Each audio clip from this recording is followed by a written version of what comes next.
दोस्तों नमस्कार। आज मैं Indu Shekhar MP certified mutual fund distributor आपका अपना ही चैनल रियल इन्वेस्टिंग से बोल रहा हूँ। आज हम एक ऐसे टूल्स के बारे में जानकारी देने आया हूँ जिसे जाने बिना कोई भी स्मार्ट इन्वेस्टर कहीं भी इन्वेस्ट नहीं करता है। तो उसका नाम है PE रेशियो। PE रेशियो का मतलब हुआ price to earning ratio. Price to earning ratio आज हम जानेंगे कि PE रेशियो क्या होता है, PE रेशियो का कैलकुलेशन कैसे होता है और इसके यूजेस क्या है। तो सबसे पहले बात एज ए लेमैन हम जान लेंगे जो PE रेशियो आखिर होता क्या है।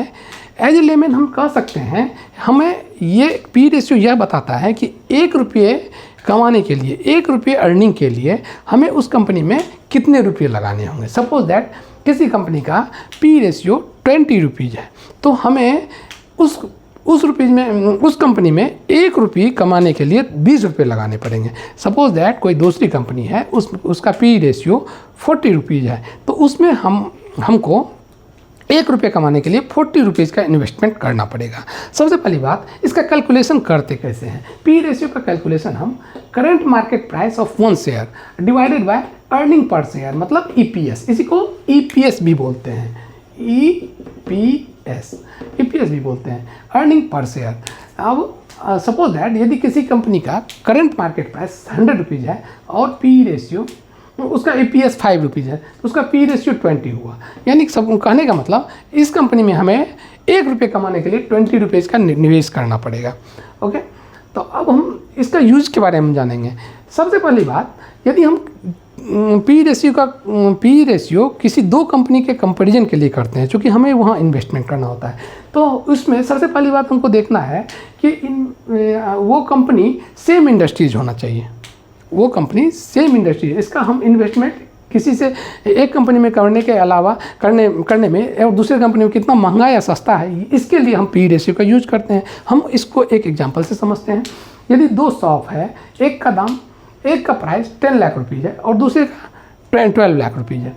यदि 10 लाख रुपीज़ प्राइस इन्वेस्टमेंट के हिसाब से हमें तो ये सस्ता लगता है 10 लाख रुपीज़ वाला शॉप, लेकिन यदि हमको 10 लाख रुपीज़ वाले शॉप से 10,000 पर मंथ आ रहा है और 12 लाख इन्वेस्टमेंट से 15,000 पर मंथ आ रहा है, तो इन्वेस्टमेंट के हिसाब से हमें ये 12 लाख वाला शॉप ज़्यादा बेटर है इन्वेस्टमेंट के लिए।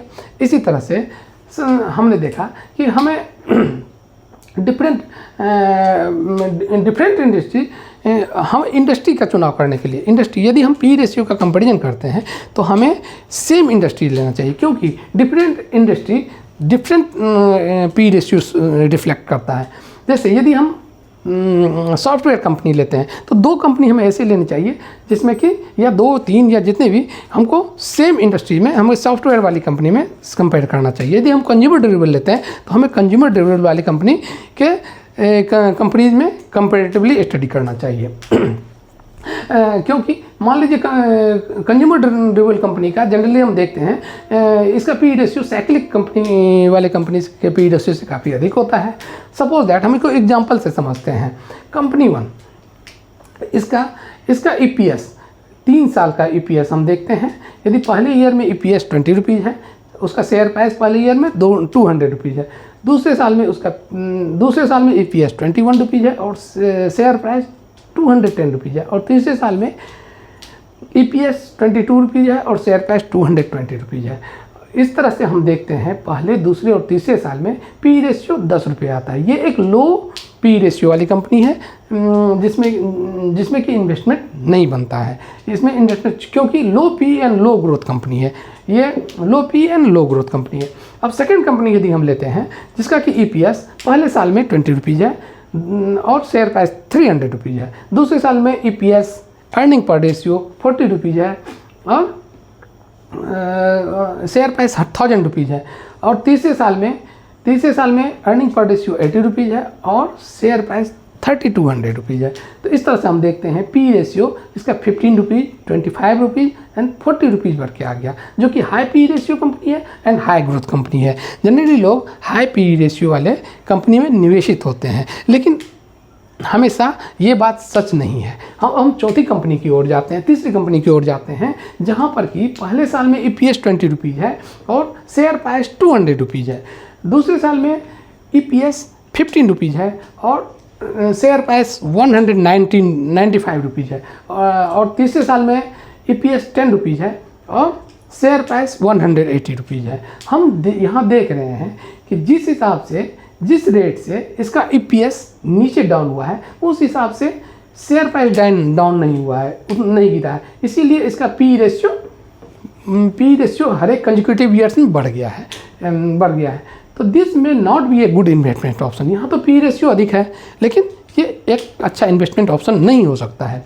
अब हम चौथी कंपनी की तरफ आएंगे, जिसका कि पहले साल में EPS 20 रुपीज़ है और शेयर प्राइस 400 रुपीज़ है। सेकेंड ईयर में भी इसका EPS 40 रुपीज़ है और इसका शेयर प्राइस 400 रुपीज़ है और EPS तीसरे साल में 80 रुपीज़ है और शेयर प्राइस 400 रुपीज़ है। इस तरह से हम देखते हैं EPS साल दर साल कंसेक्यूटिव ईयर्स में इसका घट है।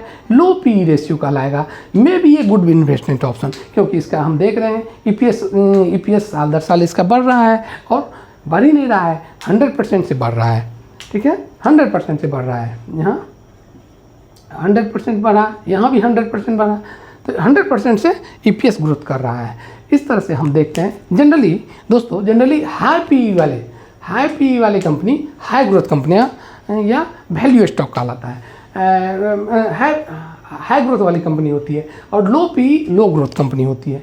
लेकिन यदि हाई पी वाली कंपनी का यदि पी किसी कारणवश कम आता है तो इसको हम वैल्यू स्टॉक के नाम से जानते हैं। वैल्यू स्टॉक, इसमें इन्वेस्टमेंट करना अच्छा समझा जाता है। इसी तरह से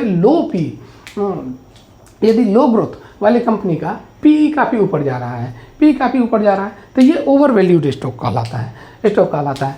सेम इंडस्ट्री और सेम ग्रोथ रेट रहे तो हमें लो पी रेशियो वाले कंपनी के साथ जाना चाहिए। अब हम देखते हैं पी रेशियो को टूल बना के हम एक और मेथड यूज करेंगे, जिससे कि हमें पता चलेगा आखिर कंपनी में कहाँ इन्वेस्टमेंट करना अच्छा होता है। इसका एक कैलकुलेशन का एक अच्छा तरीका है current P ratio versus historical average P ratio.